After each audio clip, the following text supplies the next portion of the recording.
لباس عقدم لابلای لباس پاییزیا بود. خب بعد پوشیدمش اندازمه. حالا به مهدی گفتم کجاست؟ گفت تو کوچه. اومد این عکس علامتش چی؟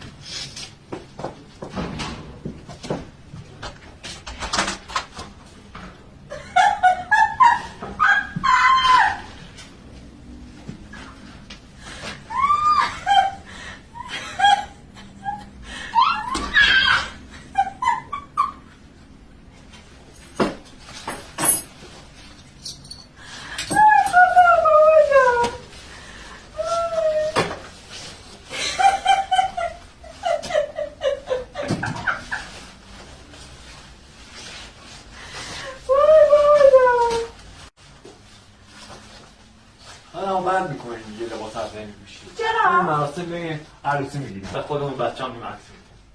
الان خوشحال نشدی که چرا؟ مهارت دارم میخواد عروسی میگیریم. من عروسی دارم نمیخواست.